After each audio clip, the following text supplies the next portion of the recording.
and welcome to the channel Ginger Ninja's Movie Reviews. I am the Ginger Ninja and these are my movie reviews. If you're new to the channel, thank you very much for tuning in, stopping by and checking it out. If you could, please do consider subscribing to my channel and giving this video a thumbs up would truly be appreciated. To my returning viewers, thank you very much for your continued support. It truly does mean the world to me and I thank each and every one of you for it.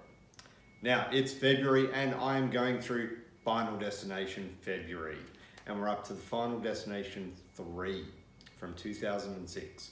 This one was directed by James Wong. It stars Mary Elizabeth Winstead, Ryan Merriman, Chris Lemche, Alexa Johnson, Texas Battle, Shalane Simmons, Yan-K Crystal Lau, and the voice of Tony Todd. Now, we'll be discussing plot specifics and spoilers, so if you haven't seen this film, you've been warned. 6 years after the events of Flight 180, another teen has a premonition, and after saving some people, they now have to deal with the repercussions of cheating death. So as with all these films, it always starts with that premonition. What I've felt with is the premonitions start the film, and they are the most memorable part of these films so far. Now the cast in this is great. It's a really good cast, led by Mary Elizabeth Winstead, who's fantastic in everything that she does. But the characters are rather generic. You know, there's not a lot to them, but I do enjoy the interactions between the characters. So that was quite good. And that comes into the writing, which I'll touch on now. The writing is quite good. It's a Final Destination film. So like I said, you've got that opening scene. That's a big setup. It's the interaction between the characters that drives this film forward. You know, there's a lot of good dialogue between them, and I did enjoy it, especially between Frankie Cheeks, and his attempts were quite amusing. So it's, yeah. Directing. James Wong did a really good job with this one. I really enjoyed what he did with it. There are two scenes in particular which I enjoyed the most. Now, obviously, I've mentioned it before, the opening sequence is what sets it up, so there's going to be a lot of work in that. And that looks good in this film. It does. Even with the CGI and whatnot, it looks good. The other scene is this one.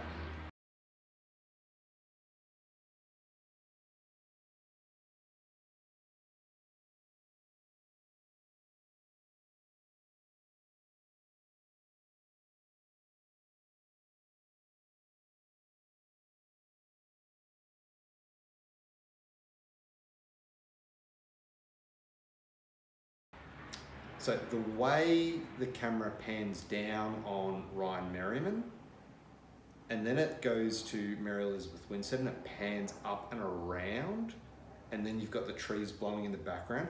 It looked good, and it gives this grand sense of foreboding doom, of what's to come, and it really does set the tone for the film. So that I did enjoy.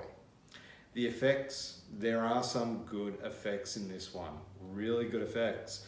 There's bodies being ripped in two, there's nails to the face, the sunbed, the fan to the head, really good scene. So the special effects are really good and the CGI is actually pretty decent. What I didn't like was the opening title sequence, the use of CGI and a metal ball. It just felt off to me. Didn't suit the actual movie itself. So a little thing, but it did take me out of the film to start with. So not starting on a good note, but it does get better. The ending, that was a lot of blood and very quick. It did look good though. So that CGI was good. Rewatchability though, that's a big thing when it comes to these films. So, and this is a tough one, as this is a watchable entry, but as a standalone film. Not as a follow-up to the first two. The first two I really do enjoy, and I feel you can watch them over repeatedly. This one, it doesn't follow up the first two in a way that matters. Like I said, be good as a standalone, but not as a follow-up. It also felt like this movie was a bit of a rush job. And that's a film that I got out of it, and that's not to do with the directing or anything like that. There's just certain parts of the film that felt rushed, and maybe it was a bit of a cash in to keep the franchise going. I don't know. But the other part to this with the rewatchability is the opening scene. I remember. I do remember that quite well. And with pretty much all of the Final Destination, you remember the opening sequence. That's the big sell point of these films. But what about the deaths that come after? Can you remember them? In this one? Not really, no. I knew there was a sunbed death, but I couldn't tell you which one it was in until I rewatched it. So, yes and no. Watch it as a standalone, it's fine. Watch it as a sequel to Final Destination 2 or a follow-up, not so much. Okay. Best kill. All right, Final Destination is known for its kill scenes. And this one, it's, you know, like I said, they're not memorable as such, but when you're watching them, you do like them. There are two in particular, the sunbed death with Ashley and Ashlyn. You feel that, it's a very tense build up to it. Things are happening, you're seeing them happening, and then when the heat gets cranked up, you feel that skin start to blister and peel, and you see it. It looks really good. And then there's Frankie Cheeks. This one, there's a build up to it. You see it happening, you see what's coming, but it's a shock because you didn't know it's him, and bam, fan to the head. So for this one here, just for the sheer shock value of that death, I'm giving this one to Frankie Cheeks.